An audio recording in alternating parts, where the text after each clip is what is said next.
Սոսի հեռուստատեսության եթերում լուրեր լրատվական ծրագիրն է, բարև ձեզ։ Հասարակական կազմակերպությունների մի խումբ ներկայացուցիչներ օրերս հանդիպելով Կապանի քաղաքապետի եւ ավականու անդամների հետ դեմ էին արտահայտվել հունիսի 7-ի ավականու նիստում հնչած մտադրությանը համայնքի ջրամատակարարման եւ ջրահեռացման համակարգերը 25 տարով հանձնել հայ ջերմուղ գոյուղուն։ Այսօրվա ստորագրահավաքը նախաձեռնող խմբի հերթական քայլն էր։ Այսօր Կապանի Արամ Մանուկյանի արձանի հարևանությամբ եւ Չարենցի փողոցում սեղաններ էին դրված։ Ցուցատախտակներին գրված պահանջում ենք մեր ջուրը վերադարձնել համայնքին տողերը կարդալով բնակիչները մոտենում էին եւ հերթով ստորագրում։ Նրանցից շատերը տեղեկացված են խնդրի մասին եւ դեմ են համայնքի սեփականությունը հայ ջրմուղգոյուղուն հանձնելուն։ Հունիսի 7-ի ավականու նիստից առ այսօր կապանցիներին հանգիստ չի տալիս այն միտքը, որ համայնքի սեփականություն հանդիսացող ջրամատակարարման եւ ջրահեռացման համակարգերը 25 տարի ժամկետով անհայտույց կտրվեն հայ ջրմուղգոյուղի Փակ Բաժնետիրական ընկերությանը։ Նիստից հետո մի խումբ հասարակական կազմակերպության ներկայացուցիչներ ու ակտիվ կապանցիներ քաղաքապետ Աշոտ Հարայապետյանի եւ ավականու անդամների հետ հանդիպեցին, քննարկեցին, փորձելով հետ պահել նման պայմանագիր ստորագրելուց։ Դժգոհողները համոզված են, որ դրանից հետո ոչ միայն ջրի որակը չի փոխվի, այլև սակագինը կբարձրանա, իսկ վթարների թիվն էլ չի պակասի, որ պետք չէ հավատալ ներդրումային ծրագրերին, արդյոք այդ գումարները ճիշտ նպատակին կծառայեն։ Այս եւ նման այլ հարցեր կապանցիներին հայ ջրմուղգոյուղուն չվստահելու առիթ են տալիս, սակայն քննարկումը այդպես էլ ցանկալի արդյունք չտվեց, խնդիրը մնում է չլուծված, նախաձեռնող խմբի հերթական այսօրվա քայլը ստորագրահավաքն էր։ Այդպիսով կապանցիները փորձում են պայքարել ստեղծված իրավիճակից դուրս գալու համար, հույս ունենալով, որ գուցե բողոքի ալիքը կօգնի քաղաքապետանին հետ պահելու պայմանագիրը ստորագրելուց։ Փոխարենը ակտիվիստները առաջարկում են բաժանորդավճարներից գոյացած գումարներով լուծել ջրամատակարարման եւ ջրահեռացման խնդիրները, չէ՞ որ դրանք այնքան էլ փոքր թիվ չեն կազմում։ Մեր գրպանից մեզ համար, այսպես են կարծում նախաձեռնողները։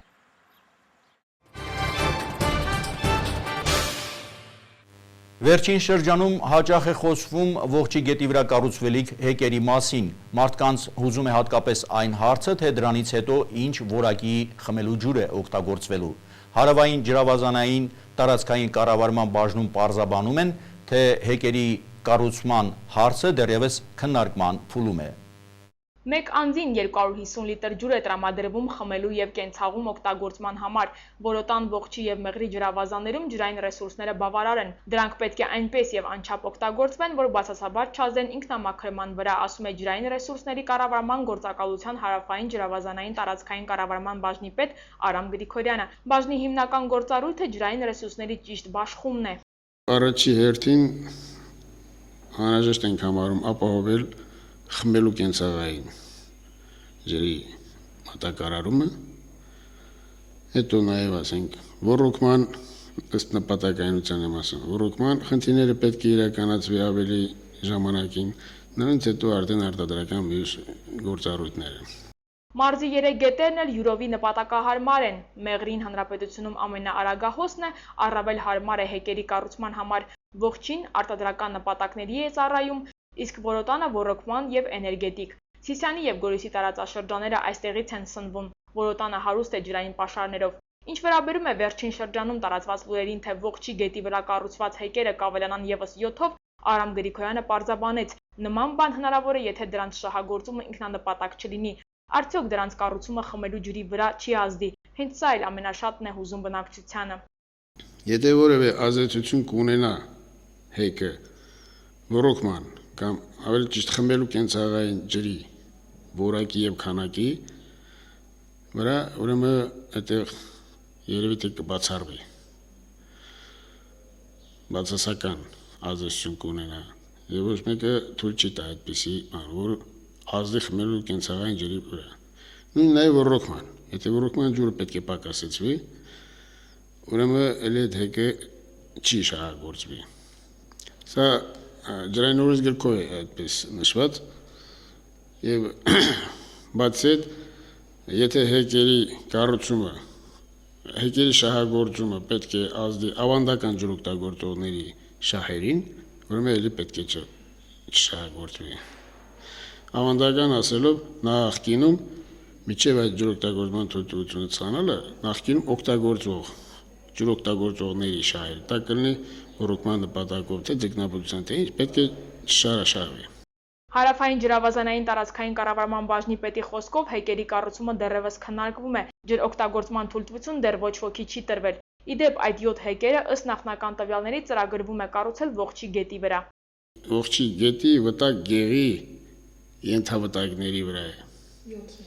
7-ն էլ, այո, Աջիբաջ եւ Գարդ վտակների վրա, որտեղ կա եւս էլի խմելու ջրի մեր գլխամասային անգույցներն են այնտեղ գտնվում։ Ինչպես նաեւ այդ գեղի գետի ջրհավաք ավազանն է այդտեղ համարվում։ Առայժմ ոչ մեկը ջրօգտագործման թույլտվություն չի տվել այդ 7-ից եւ որևէ մեկին։ Ավելի շատ քանակի խնդիրն է։ Եվ կանակ ասելով ասում եմ առնում ոչ թե ջուրը իրանք վերցնել են ուրիշ տեղ տանեն, այլ եթե տարածքը գտնվում է գետի ջրհավաքում, այսինքն ջրերը այդտեղ են հավաքվում։ Եթե դու ընդհանուր տանում ես հետևից եկող ջրհավաք ջուրը, գետը չի ձևավորում այլևս։ Այնտեղ, որտեղ գետի հունն է ձևավորվում, չի կարելի հեկ կառուցել, օրենքն է այդպիսին։ Իհարկե, եթե գետի տվյալ հատվածը ջրհավաք համարվի, ապա դրանց կառուցումը կլինի անօրինական։ Ինչ վերաբերում է ջրային պաշարներին, դրանք բավարար են։ Այնուամենայնիվ, մարզի մի շարք համայնքներ 109-ից 30-ը դեռևս ջրազուրկ են։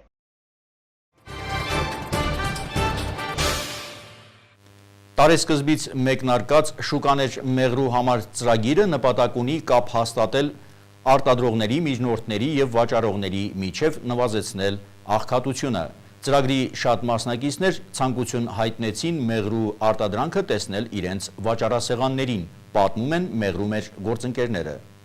Սույն թվականի հունվարից մեկնարկել է շուկաներ մեղրիի համար ծրագրի երկրորդ փուլը։ Այն իրականացվում է Քարթ հիմնադրամի եւ շվեյցարական Helveta Swiss Intercorporation-ի համատեղ ջանքերով։ Ծրագիրը ֆինանսավորվում է Շվեյցարիայի միջազգային զարգացման գործակալության կողմից։ Հունիսի 1-ին կազմակերպվել է հանդիպում Ագարակ քաղաքի ML հյուրանոցային համալիրում, որին մասնակցեցին մեղրիի ֆերմերները եւ պոտենցիալ գնորդները։ Միջոցառման հիմնական նպատակը պարզ դարձավ ծրագրի ղեկավար Հասմիկ Ալթունյանի հետ զրույցի ընթացքում։ Ծրագիրը կոչվում է շուկաներ մեղրիի համար եւ այսօրվա միջոցառումը այդ ծրագրի շրջանակներում ենք կազմակերպել,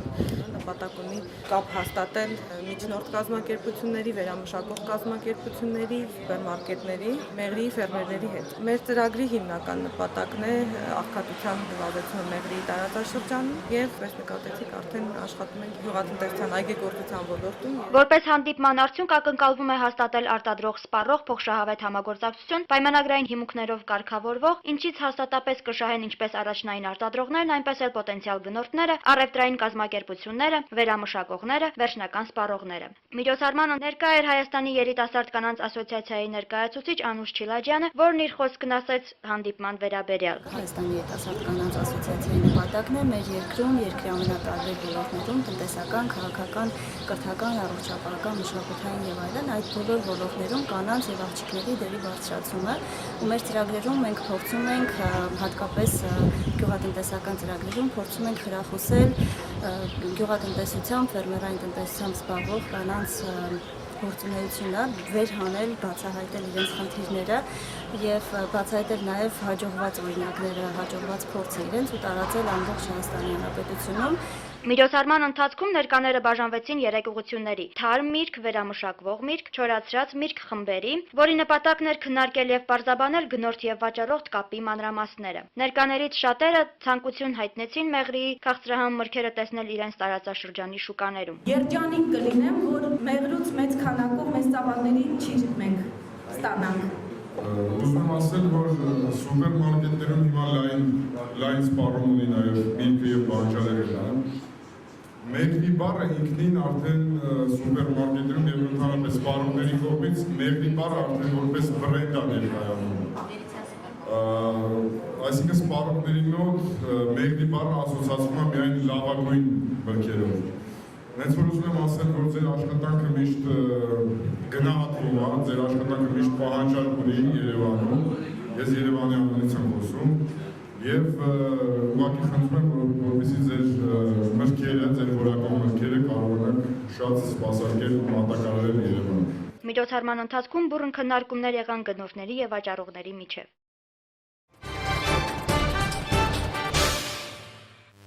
Օրերս մարզ կենտրոնում նշվեց շիկահողի գումարտակի ստեղծման 20-րդ տարեդարձը։ Մեծարանքի ու երախտագիտության խոսքեր են հնչել նաև 97-րդ առանձին մոտոհրաձգային գումարտակի շարքերում Արցախյան ազատամարտին մասնակցած ու անհայտ կորած զինվորականների հասցեին։ Հանրապետության տարբեր համայնքներից Կապան էին հասել նաև նրանց հարազատները։ Մշակույթի կենտրոնում տեղի ունեցավ հանդիսություն, որի ընթացքում ներկայացվեց գումարտակի մարտական ուղին։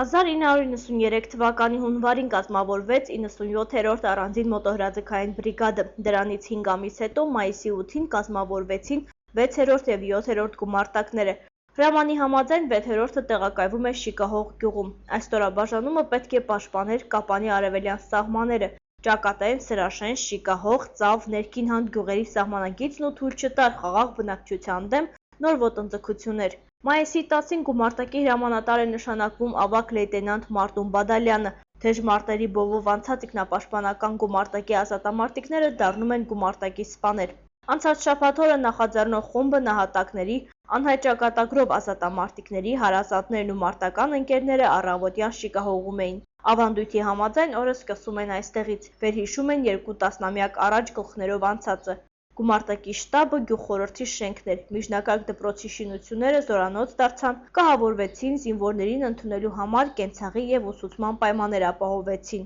Հունիսի 1-ից 20-90 ժամկետային զինծառայողներ են համալրում գումարտակը, կազմակերպվում են նրանց մարտական պատրաստականության դասընթացները։ Այս ամենին զուգահեռ ստորաբաժանման զինվորներն ու սպաները պաշտպանական դիրքային մարտեր են մղել ողջ ճակատով։ Կարճ ժամանակում կատարվել է մարտական առաջադրանքը, պաշտպանություն, ամուր ճակատ է ստեղծվել Շիկահող, Սրաշեն, Ներքին Հանդ գյուղերի ուղղությամբ։ Այս տարի գումարտակի 20-րդ տարեդարձը նշվել է Պաշտպանության նախարարության հետ համատեղ ու հանրապետության տարբեր համայնքներից Բաղաբուրջի հուշահամալիր էին հասել 97-րդ բրիգադում ծառայած անհայտ ճակատագրով բոլոր ազատամարտիկների մերձավորները։ Մարզկենտրոնի մշակույթի կենտրոնում շարունակվեց միջոցառումը, որի ընթացքում ներկաներին փոխանցվեց Պաշտպանության նախարար Սերյան Օհանյանի շնորհավորական խոսքը։ Դժվարին հերոսական ու ողբերգական ճակատագիր բաժին հասավ 6-րդ գումարտակի, որը մասնակցեց Կապանի սահմանների պաշտպանության, շրջանի բնակավայրերի սպառնացող թշնամական հենակետերի ոչնչացմանը, խաղաղություն բերելով Սյունիքի շեներին ու մեծ ավանդ ունենալով Լեռնային Ղարաբաղի Հանրապետության շուրջ անվտանգության գոտի ձևավորման գործում։ Հայրենի պաշտպանության ժամանակ 6-րդ գումարտակն իր վրա վերցրեց հակառակորդի ռազմավարական նպատակներ հետապնդող հարձակման ամենասարսափելի հարվածը, որը հետ մղելու համար վճարեց իր հրամանատարի ու նրա հետ միասին պատերազմի կրակներում անմահացած մարտիկների կյանքով, որոնք մեր ու գալի բոլոր սերունդների համար դարձան հայրենիքի հանդեպ պարտքը մինչև վերջ կատարելու հավաքական խորհրդանիշ։ Իմ և Հայաստանի Հանրապետության զինված ուժերի անունից շնորհավորում եմ բոլոր կապանցիներին, 97-րդ բրիգադի ու նրա 6-րդ գումարտակի շարքերում հայրենիքը պաշտպանած բոլոր սպաներին, զինվորներին ու կամավորականներին գումարտակի կազմավորման 20-րդ տարեդարձի առթիվ։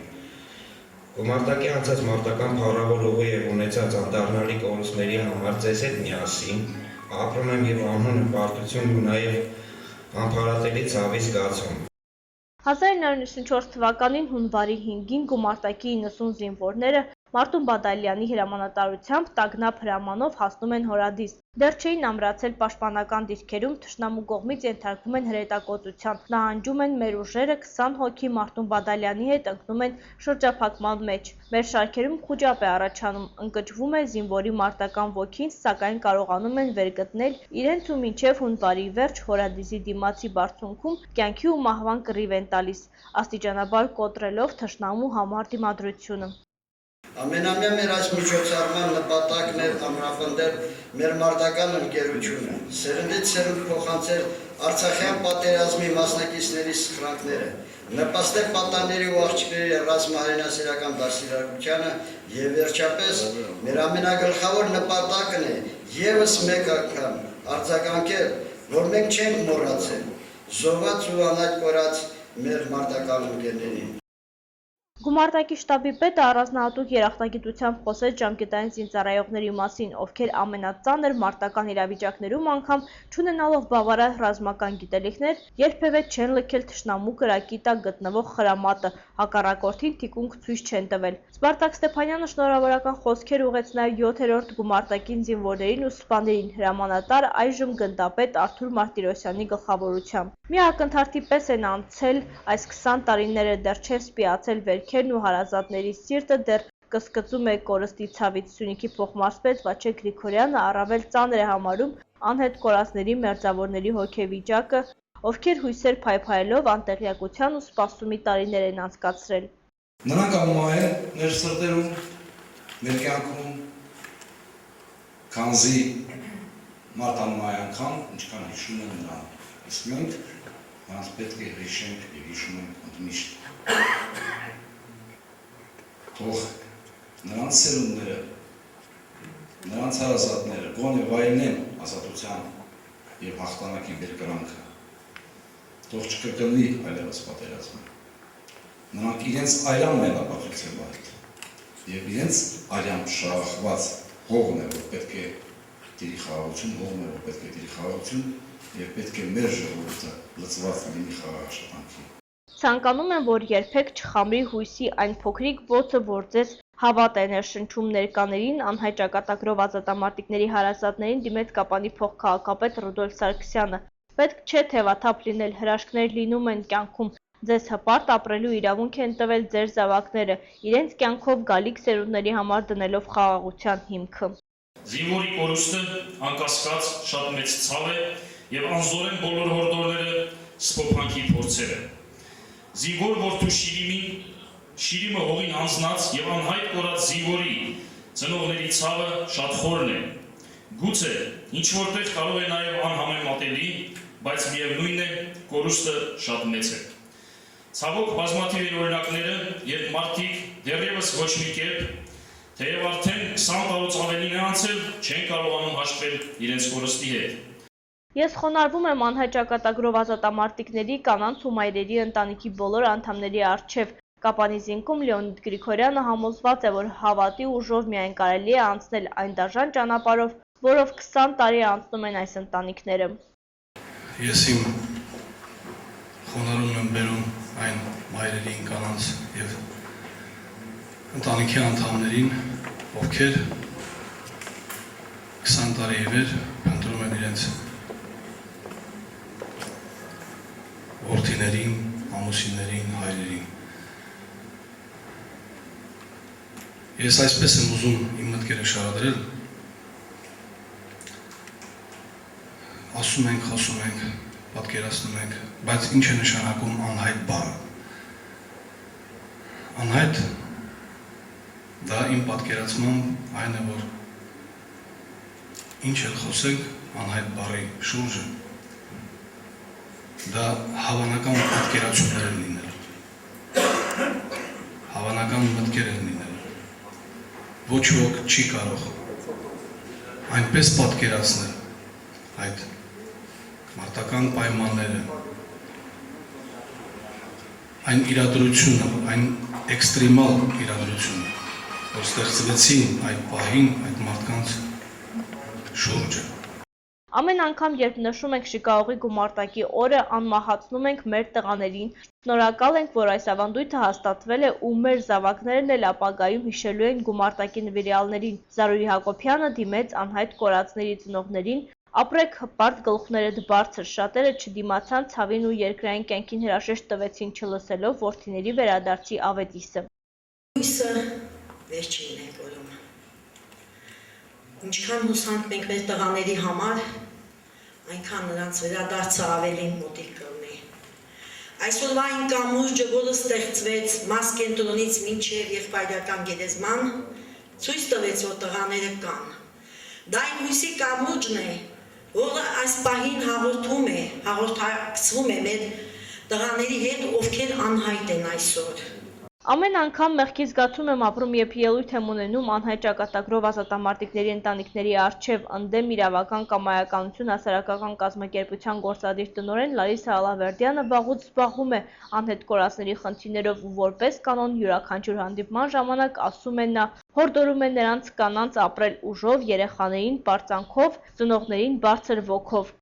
Ստացվել է այդպես, որ մեր հասարակական կազմակերպության համեստ ուժերով եւ մեր համագործակցությամբ մենք կարողացել ենք վերադարձնել ավելի քան 2000 լինի դա խաղաղ բնակիչներ, լինի դա զինգերության մեջ հայտնված անձինք։ Բայց եղել են եւ այնպիսիները, որոնց մասին այդպես էլ մենք տվյալներ չկարողացանք թե ստանալ, թե հստակեցնել եւ թե կազմակերպել այնպիսի աշխատանքներ, որոնց արգասիքը կլիներ այսօր ոչ թե անհայտ կորածների, այլ հույսով սպասվածների եւ վերադարձածների 20-ամյակը։ Միջոցառումը եզրափակվեց համերգային ծրագրով։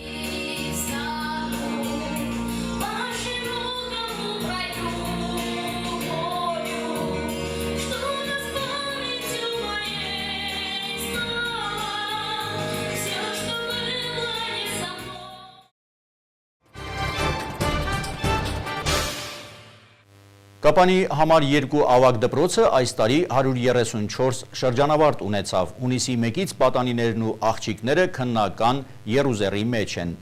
Այսօր շրջանավարտները քննություն հանձնեցին պատմություն առարկայից։ Միասնական քննություններին զուգահեռ այս օրերին շրջանավարտները նաև պետական ավարտական քննություններ են հանձնում Կապանի համար 2 ավագ դպրոցում պատմություն առարկայից իրենց գիտելիքները ստուգեցին 127 շրջանավարտներ։ 80 հարցից բաղկացած թեստերը լրացնելու համար աշակերտների տրամադրության տակ 120 րոպե էր։ Սկզբից ես զարմանում էի, որ ասենք աշակերտները 1 ժամ չանցած դուրս էին գալիս, բայց հետո շատ համոզվեցի, որ այդ աշակերտները ասենք որ շատ պարապել են, առական 8 ժամից պարապել են ռուսերեն, անգլերեն, չգիտեմ,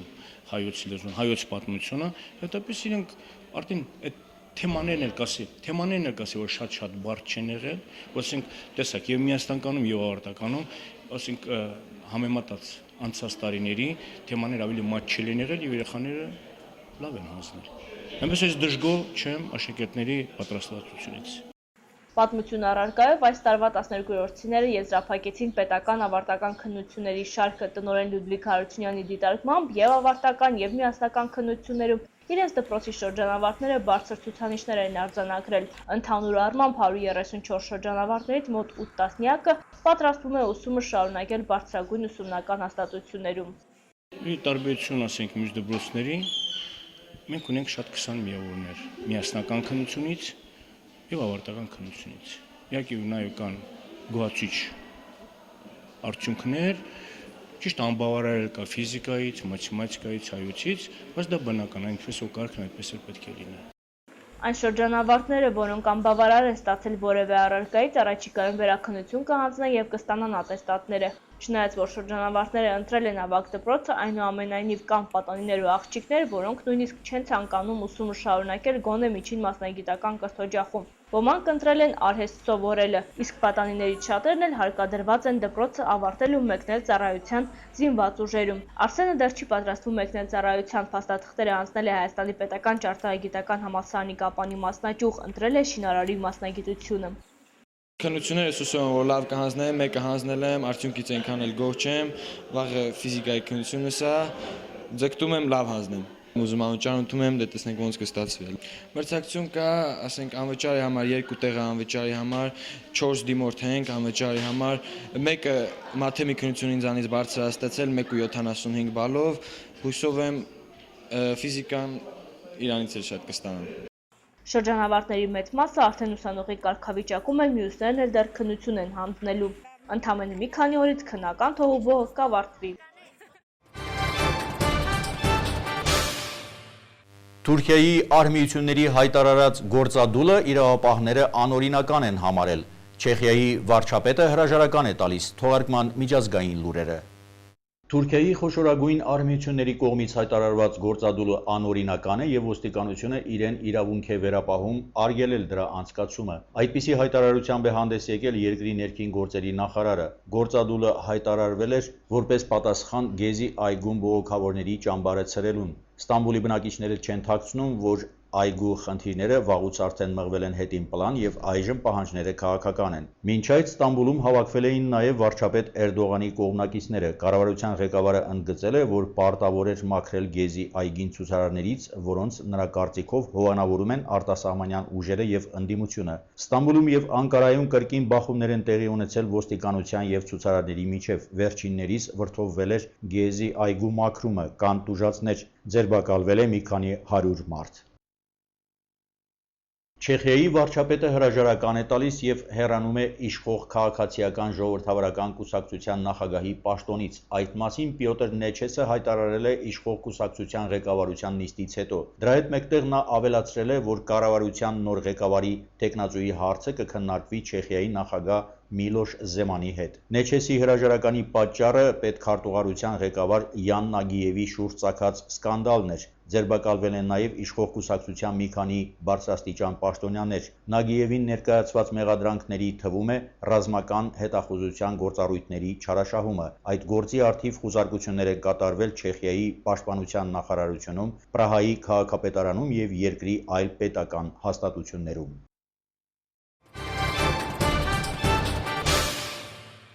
Սոսի հեռուստատեսության եթերում լուրեր լրատվական ծրագիրներ։ Ես ձեզ հրաժեշտ եմ տալիս մինչ նոր հանդիպում։